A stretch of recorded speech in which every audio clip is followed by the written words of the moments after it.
Nah ini teman-teman, untuk cylinder head mobil Pajero sudah selesai kita bersihkan. Kita mau pasang untuk o-ring klepnya ya. Ini o-ring klepnya kita belikan yang ori, dan juga pakainya kita belikan yang ori ya. Ini kita mau pasang dulu karena kemarin sudah diganti juga di bagian o-ringnya, tapi pemasangannya kemarin tidak tepat teman-teman, karena pada saat kita melepas di bagian o-ringnya itu kita menggunakan tangan seperti ini saja sudah lepas. Jadi pada saat palap naik turun dia akan terjadi pergeseran dan oli akan masuk ke dalam ruang bakar kalau seperti itu.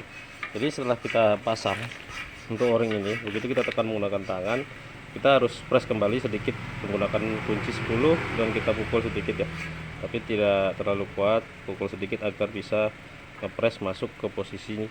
Di dalam sini ada karetannya atau ada selanya ya, jadi dia harus betul-betul mengikat untuk o-ring ini. Jadi pada saat klep bergerak dia tidak akan bergeser. Jadi pada saat awal kita cek itu olinya sangat banyak berkurang. Jadi kemarin analisa kita pasti di bagian o-ring klep yang bermasalah. Nah ternyata benar, pada saat kita lepas menggunakan tangan sangat mudah sekali. Jadi ini kita ganti baru, kita mau pasang karena sudah selesai kita skor, kita cuci, tinggal kita lakukan pemasangan bagian palap. Nanti setelah itu kita pasang di bagian unitnya di silinder headnya. Oke, kita lanjut dulu. Nah ini teman-teman, untuk o-ringnya sudah kita pasang. Ini untuk klepnya juga sudah kita pasang ya. Untuk palapnya kita tinggal pasang bagian springnya, kita pasang. Jadi kita lengkapi semua, baru kita lanjut pasang bagian silinder headnya. Oke, kita lanjut ya. Untuk yang ini kemarin yang mengalami kebocoran ya atau pecah, bekasnya sudah dilas-las ya kemarin. Ini kita mau lanjut pemasangan ini dulu, baru setelah itu kita lanjut lagi. Nah ini teman-teman, bloknya sudah kita bersihin ya, piston-pistonnya ya sudah kita bersihkan. Kita mau pasang untuk backing axle-nya, kita menggunakan yang plat ya, yang asli kita pasang, jadi agar lebih maksimal untuk mesinnya. Ini sudah kita bersihkan, tinggal kita pasangin, kita lem, lalu kita kunci. Oke, kita lanjut dulu. Nah teman-teman, cylinder headnya sudah kita pasangin ya. Ini klep juga sudah kita pasang, untuk klepnya juga sudah kita setel. Kita buat di sini 10 15 ya. Untuk yang in itu kita buat 10, yang X kita buat 15. Nah ini untuk pemasangan untuk cylinder head sudah ada di video-video kita. Kali ini kita hanya mau review aja ya. Ini untuk keluhannya kemarin Pajero ini pada saat kecepatan tinggi suhu mesin naik ya. Jadi untuk keluhan awalnya itu, dan setelah kita periksa mobil ini juga tidak menggunakan termostat ya teman-teman. Pada saat kita cek di bagian tutup radiator itu airnya bersirkulasi langsung. Nah itu tidak bagus untuk mesin, apalagi diesel ya. Itu juga bisa menyebabkan bahan bakar yang boros dan juga akan mengakibatkan banyak tumpukan karbon di dalam ruang pembakaran, karena pembakaran tidak sempurna, diakibatkan untuk termostat atau pembatas airnya di sini ya, itu dilepas, tidak dipakai karena takut overhead, jadi dilepas langsung bersirkulasi. Jadi untuk melepas termostat itu kalau misalnya untuk emergency tidak masalah, tapi kalau misalnya sudah selesai perbaikan lebih bagus kita gunakan kembali untuk termostatnya. Jadi untuk termostat itu untuk memisahkan air yang dari mesin tuh ke radiator agar suhu mesin tetap terjaga. Jadi yang membaca itu di bagian sensor ECT yang ada di sini ya teman-teman. Ini belum kita pasang ya, belum kita pasang. Nanti kita pasang di sensor ECT yang mengirimkan sinyal ke ECU untuk memberikan informasi ke injektor agar mengirimkan minyak yang tidak terlalu besar. Dan pada saat nanti kalau misalnya mesin suhunya masih dingin, itu akan diberi minyak banyak agar cepat tercapai ya teman-teman. Jadi suhu mesin itu harus betul-betul stabil, dan untuk indikator yang di speedometer itu harus posisi di tengah. Jadi itulah yang membuat mesin menjadi normal, dan juga untuk tarikannya juga lebih bagus. Dan juga untuk asap putih, biasanya ya asap putih itu bisa disebabkan juga karena dari termostat, karena ruang bakar tidak suhunya itu tidak tercapai. Jadi seperti itu. Dan untuk termostatnya sudah kita belikan yang baru. kita belikan yang baru, kita mau pasang karena ini kita mau lepas ya.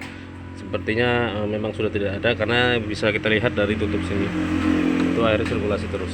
Nah jadi untuk yang pada saat kecepatan tinggi untuk ampere panasnya naik itu di bagian kipas.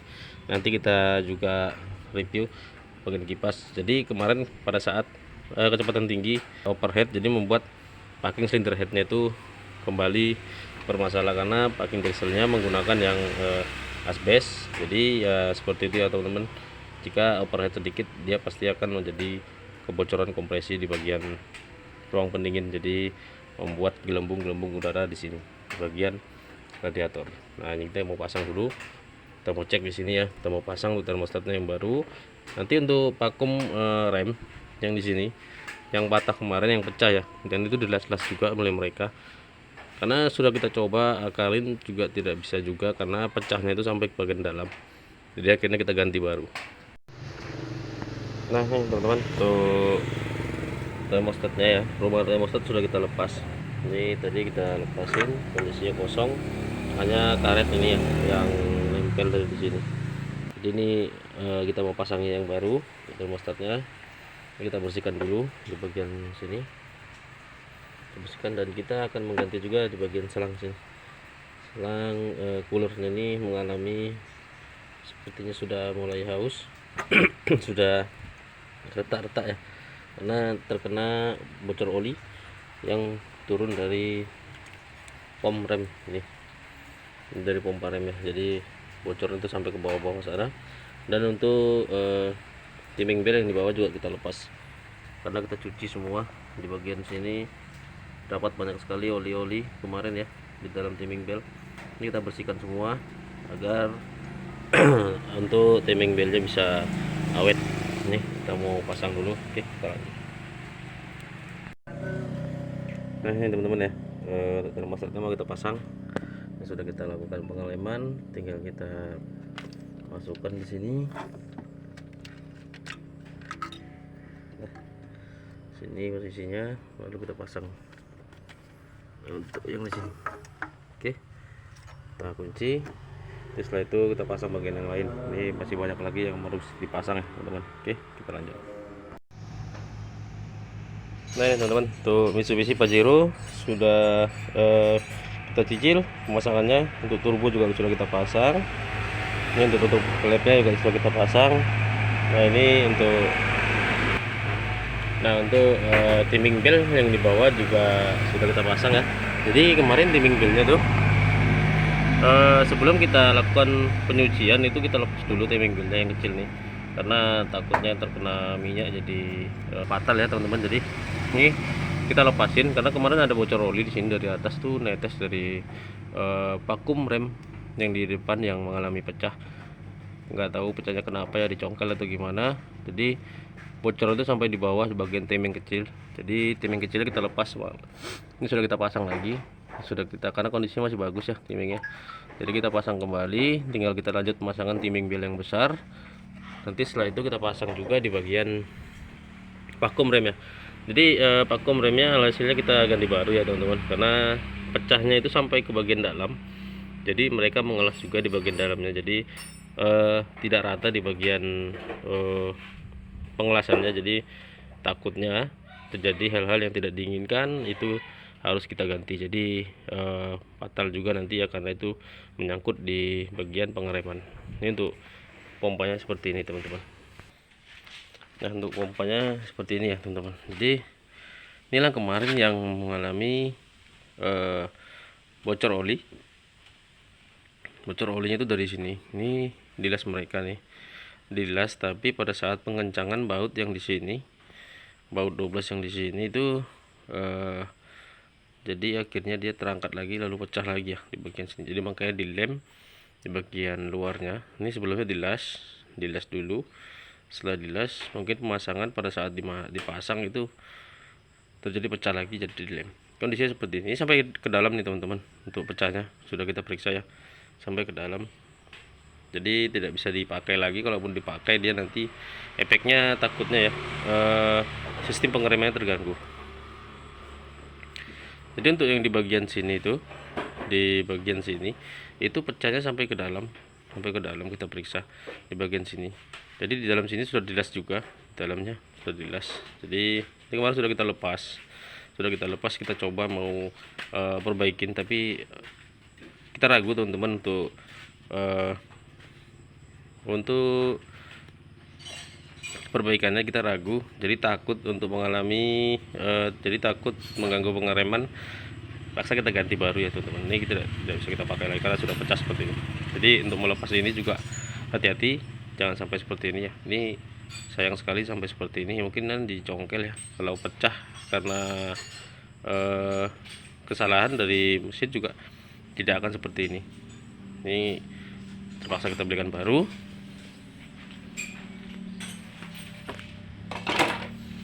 Tuh pompanya sudah kita belikan baru juga ya teman-teman. Ini kondisi pompanya udah kita belikan baru, kita mau pasang. Ini untuk pompa vakum rem, kita pasang dulu. Oke, kita lanjut teman-teman untuk pemasangan mobil Pajero. Nah ini teman-teman, untuk Pajero sudah hampir lengkap ya, kita pasang. Ini untuk yang baru, untuk vakum rem kita ganti baru ya, kita pasang. Ini sudah kita pasang timing bel, tadi juga sudah kita putar 1 putaran untuk memastikan pemasangannya kondisinya bagus. Ini sudah kita pasang ya timing belnya. Ini untuk yang lain nanti tinggal kita lengkapi sedikit-sedikit lagi. Nah untuk pemasangan timing bel itu teman-teman sudah ada banyak di video kita, pemasangan timing bel Pajero. Cara-caranya seperti itu juga, hati-hati pemasangannya, jangan sepele. Jadi harus benar-benar pas untuk pemasangannya. Di sini untuk oli nanti kita ganti, karena ini olinya sempat kehabisan oli juga pada saat kita cek di stik oli, kurang ya, berkurang banyak, sekitar 2 literan itu. Jadi untuk penyebab utama pada Pajero ini itu nanti kita tayangkan di video akhir untuk penyebabnya, kenapa bisa silinder headnya mengalami kerusakan lagi, dan juga untuk o-ring klep kemarin juga bermasalah ya teman-teman, pemasangannya padahal sudah diganti baru, tapi pasangnya miring, jadi membuat oli juga habis terbakar. Jadi ada 2, dari bocor juga, dari masuk dari o-ring klep ikut terbakar, itu juga berpengaruh untuk oli yang berkurang. Jadi untuk keluhannya itu olinya itu kemarin tidak ketahuan pemiliknya. Jadi hari ini kita cek, sebelum kita pemasangan menghidupkan mesin ini, kita cek dulu oli, air, semua nanti kita periksain semua. Jadi kondisinya harus betul-betul sudah siap untuk di starter mesinnya. Jadi ini sudah kita pasangin timing bel, kita lanjut pemasangan bagian yang lain lagi. Jadi untuk penyebab awalnya itu kenapa bisa silinder headnya mengalami kerusakan lagi. Nah ini teman-teman, untuk Pajero nya sudah hampir selesai ya, kita rakit. Ini untuk Pajero yang BK BK udah dilepas. Ini yang kemarin baru dikerjakan silinder headnya, ini sudah kita pasangin. Jadi untuk biangkero mesin Pajero ini overhead lagi, karena kemarin sudah dibongkar di bagian silinder headnya, tapi tidak dicari untuk penyebabnya apa, bisa jadi seperti itu ya teman-teman. Sampai kemarin akhirnya dilepas di bagian termostat agar mobilnya tetap posisinya, mesinnya jadi dingin terus, dan alhasil itu malah membuat mobil ini makin tidak bertenaga, dan juga mengalami karbon yang berlebihan di bagian kepala pistonnya. Jadi jangan coba-coba melepas termostat. Kalau untuk emergency boleh, tapi kalau untuk pemakaian harian itu tetap harus dipasang ya teman-teman. Jadi untuk biang keroknya adalah ini ya teman-teman, untuk biang kerok Pajero ini inilah pemicu utama untuk ampere panas pada saat kecepatan tinggi. Jadi kalau dibiarkan terus-menerus seperti itu apabila packing yang menggunakan yang tidak aslinya, atau bukan yang plat ya, tapi yang asbes, begitu suhu mesinnya tinggi atau naik, suhu mesin naik itu akan menimbulkan kompres, jadi menyebabkan bagian packingnya itu mimpes. Jadi untuk packing asbes itu seperti itu kondisi. Jadi kalau kita press sekuat-kuatnya dia akan pecah, tidak bisa kita maksimal untuk penguncian untuk baut silinder headnya. Jadi ini sudah kita ganti menggunakan yang asli, yang plat ya, yang original. Kita akan perbaiki di bagian sini. Jadi ini kipasnya nih teman-teman. Untuk kipas ini pada saat tidak kita seperti ini ya, ini kalau kita putar seperti ini sangat ringan sekali, ini sangat ringan di bagian putar sini, kesini kalau ke sini. Nah ini ya, ini kalau kita ini kita tahan di bagian situ, ini kita putar, ini ringan sekali. Nah seharusnya ini agak berat ya teman-teman, agak berat, tapi jangan terlalu berat, nanti tarikannya jadi tidak bertenaga juga. Ini harus pas untuk pelumasan di dalam sini, karena di dalam sini terdapat silikon. Jadi begitu putaran tinggi ini tertinggal. Pada saat putaran tinggi ini tertinggal karena di bagian dalam silikonnya itu sudah usia. Jadi kita harus ganti untuk oli silikonnya di dalam. Jadi kita akan lepasin dulu dan kita perbaiki di bagian kipasnya teman-teman. Kita lepas semua, nanti kita cek bagian dalamnya. Oke, kita lanjut dulu. Nah teman-teman, sudah kita lepasin ya untuk kipasnya. Isi dalamnya seperti ini. Untuk oli silikonnya sudah kering, sudah tidak ada lagi ya, ada sedikit-sedikit ya. Ini seharusnya kita perbaikin di bagian olinya, kita tambah lagi, kita isi.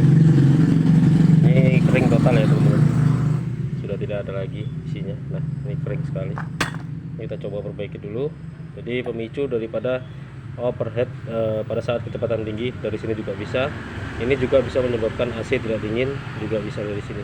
Jadi kalau misalnya overhead ya jangan hanya mengganti di bagian packing saja, tapi kita carilah pemicunya atau penyebabnya apa, jadi tidak terjadi overhead lagi. Jadi untuk gejalanya kemarin seperti itu ya teman-teman. Ini akan kita lakukan pembersihan di bagian sini, kita ganti semua untuk olinya. Oke, kita lanjut dulu. Nah ini teman-teman, sudah kita isi untuk olinya ya, itu kita isi 4 botol. Setelah tadi kita bersihkan, kita isi 4 botol. Kita mau tes pasang, nanti kita putar seperti apa ya kondisinya. Oke, kita lanjut dulu untuk pemasangan kipas radiator. Nah ini teman-teman, sudah selesai kita pasang ya. Kita coba putar. Ini pada saat kita putar nih terasa berat ya, terasa berat sedikit, tapi jangan terlalu banyak, nanti tarikannya juga jadi lemot. Ini juga berpengaruh. Ini kita sudah isi tadi 4 botol karena kita sudah bersihkan. Ini kita mau coba pasang, tetes, lalu kita hidupkan mesinnya. Jadi disinilah penyebab awalnya sampai akhirnya packing silinder head itu jebol lagi dan menyebabkan gelembung-gelembung di bagian radiator. Oke, kita lanjut. Nah teman-teman, kipas sudah kita pasang, tinggal kita pasang bagian panbelnya. Ini kita mau cek pasang dulu untuk panbel. Nah di sini panbelnya pada saat kita cek teman-teman, di sini mengalami keretakan seperti ini ya. Nah ini sudah pecah-pecah juga di bagian panbelnya, mengalami kerausan atau retak. Kondisi seperti ini ya. Nanti kita saran ganti ya teman-teman. Oke, kita lanjut dulu. Nah ini teman-teman, untuk Pajero yang mengalami ampere panas pada saat kecepatan tinggi sudah selesai kita rakit ya. Kita mau coba tes untuk mobil Pajero. Kita coba starter ya.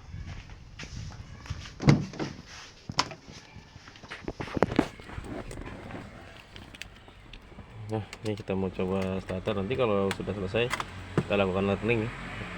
Kita coba starter dulu, kita hidupkan untuk mesinnya. Bismillahirrahmanirrahim.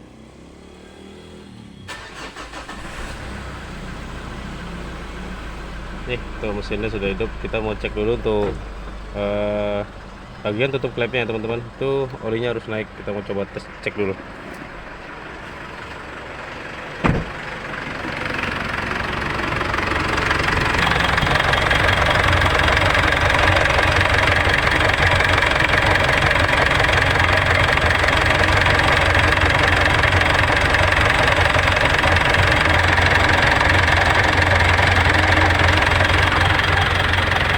Ini olinya sudah naik ya. Ini kita tunggu dulu sampai mesinnya panas.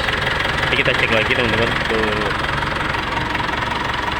mesinnya ini kita biarkan dulu, kita panasin. Nah untuk air radiatornya setelah kita pasang termostat, kondisi seperti ini ya teman-teman. Kondisinya tenang, tidak sirkulasi seperti kemarin. Seperti ini ya kondisinya. Dia hanya diam, ini goyang karena getaran ya. Karena getaran ini. Nanti kita tunggu mesinnya panas dulu, nanti baru kita cek lagi. Ini sekarang kita cek di bagian kebocorannya, apakah masih ada kebocoran, nanti kita periksa dulu satu-satu sambil kita panasin ke mesinnya. Jadi kita coba nanti kita gas juga nanti. Untuk kipasnya kemarin pada saat kita tahan di 4000 rpm itu untuk dengungannya hilang. Jadi nanti setelah oli sudah duduk dan naik semua, nanti baru kita bisa gas. Oke, kita lanjut dulu. Nah teman-teman, ini sekitar 1 jam kita panasin sambil kita pantau untuk kebocoran oli dan juga kebocoran air ya. Mana tahu pada saat kita pemasangan kemarin ada yang terlewat, sudah kita periksa semua. Alhamdulillah tidak ada bocor. Ini sekitar 1 jam kita hidupin, kita cek untuk suhunya ya teman-teman. Ini untuk suhunya pada saat 1 jam ini kita panasin itu sudah di tengah ya teman-teman, sedikit lagi masuk ke tengah. Ini seharusnya suhu yang normal itu seperti itu. Ini kalau untuk prediksi kita sekitar 80 derajat ya, 80 lebih kalau sudah sampai di tengah seperti ini untuk ampernya. Nanti kita mau coba tes jalan, kita tes jalan nanti setelah oli metiknya sudah suhunya mencapai, kita akan lakukan learning. Jadi agar supaya maksimal untuk perbaikannya. Kita coba gas seperti video awal kita. Begitu digas suara aungan kipas itu kita tahan di 3000, kita geber ke 4000, geber, lalu dia hilang. Langsung loss, tidak, kipasnya tidak ada suara aungan lagi. Ini kita coba gas seperti yang kemarin. Ini kipasnya sudah kita perbaiki. Ini kita coba ya. Nah, itu suara kipasnya terdengar ya teman-teman.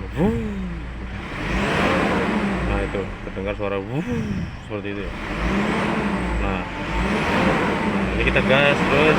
Jadi ini ibaratkan kita di kecepatan tinggi di 3000 rpm, itu kecepatan tinggi ya teman-teman. Ini kita langsung gas ke 4000, suara tetap ada tuh.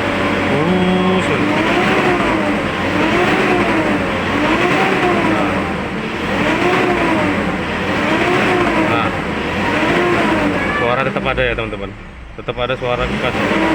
Nah jadi kemarin pada saat kita gas seperti itu di 3000 rpm seperti ini, lalu kita gas rap, lalu dia hilang. Begitu kita turunkan lagi gasnya, lalu kita gas lagi, untuk kipasnya sudah tidak ada lagi aungannya. Jadi nunggu beberapa saat dulu baru kita gas lagi, baru dia terasa ada suara aungan lagi seperti itu. Nah, untuk awangannya seperti itu ya, seperti itu ya. Nah, seperti itu. Nah, untuk awangannya seperti itu. Oke, ini kita mau coba tes jalan. Untuk suhu mesinnya kan sudah di tengah nih. Ini biasanya di sekitaran 80 derajat ke atas ya. Misalnya 80 lebih kalau posisi seperti ini. Jadi kalau nanti 95 atau 90 derajat itu untuk termostatnya itu akan membuka dan akan mengirimkan air yang dari mesin itu masuk ke radiator. Jadi seperti itu seterusnya. Jadi tidak boleh sirkulasi seperti itu ya teman-teman, berputar. Ini setelah kita pasang termostat, kita cek untuk air radiator.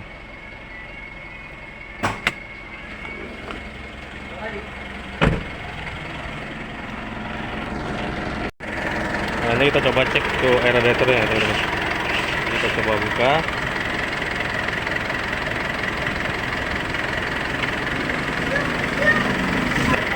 Nah, untuk air radiatornya itu seperti ini teman-teman. Dia harus tenang, tidak boleh sirkulasi seperti ini.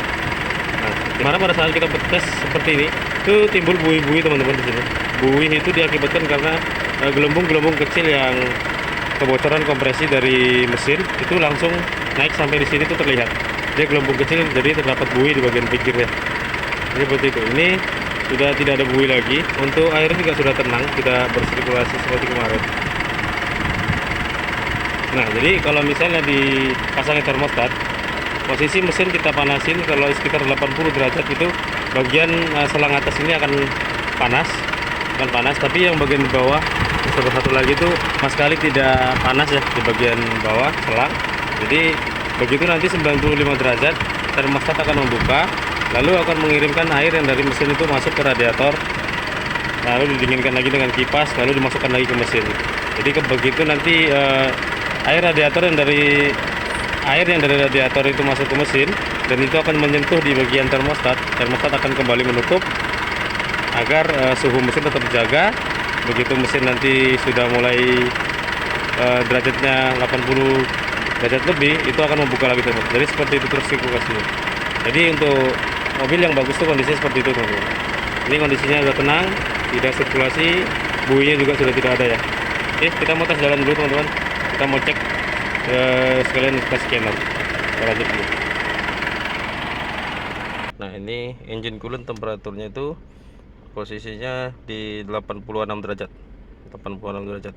Seperti ini. Ini kondisi mesin yang bagus seperti ini ya teman-teman. Nanti kalau misalnya nanti di 95 derajat atau sampai 90 derajat ya, dia akan membuka untuk termostatnya, lalu mengirimkan airnya dari radiator ke mesin. Nanti seterusnya seperti itu. Ini kita mau tes jalan dulu, kita mau cek dulu. Nah ini teman-teman, untuk Pajero nya sudah kita tes jalan ya. Ini sekitar 30 kilo tadi kita bawa jalan dengan kecepatan rata-rata hampir 100 ya. Jadi kondisi ampere panasnya normal di tengah. Untuk suhu yang kita pantau di scanner itu hanya di sekitaran 90 sampai 91 ya teman-teman. Untuk suhunya jadi goyang-goyang ya, lihat kita pantau di situ 91 92 tidak naik ya. Jadi kalau udah sekitaran 90 itu termostat sudah pasti membuka dan mengirimkan air dari mesin masuk ke radiator, lalu didinginkan, lalu dimasukkan lagi ke mesin. Nah seperti itu. Jadi untuk kemarin, untuk pemicu utama penyebab untuk overheat mobil ini itu di bagian kipas yang ngelos pada saat putaran tinggi. Jadi menyebabkan overheat lagi dan membuat packingnya, karena packingnya situ packing asbes ya, nggak yang original. Kalau yang original kemungkinan masih bisa kita pakai kemarin. Jadi setelah kita cek di bagian radiator itu mengeluarkan buih dan juga mengeluarkan gelembung-gelembung kecil ya. Jadi akhirnya kita ganti menggunakan packing yang original. Alhamdulillah sudah selesai. Jadi untuk kasus Pajero kali ini sudah selesai teman-teman. Untuk kipas yang ngelos pada saat kita gas putaran tinggi, kipasnya tetap ada suara aungannya. Jadi seperti itu pemeriksaannya. Jadi kalau mencari permasalahan mobil, cari dulu yang menyebabkan permasalahannya, jadi tidak kerja dua kali seperti itu. Oke, jadi seperti itu ya teman-teman. Semoga video ini bermanfaat untuk kita semua.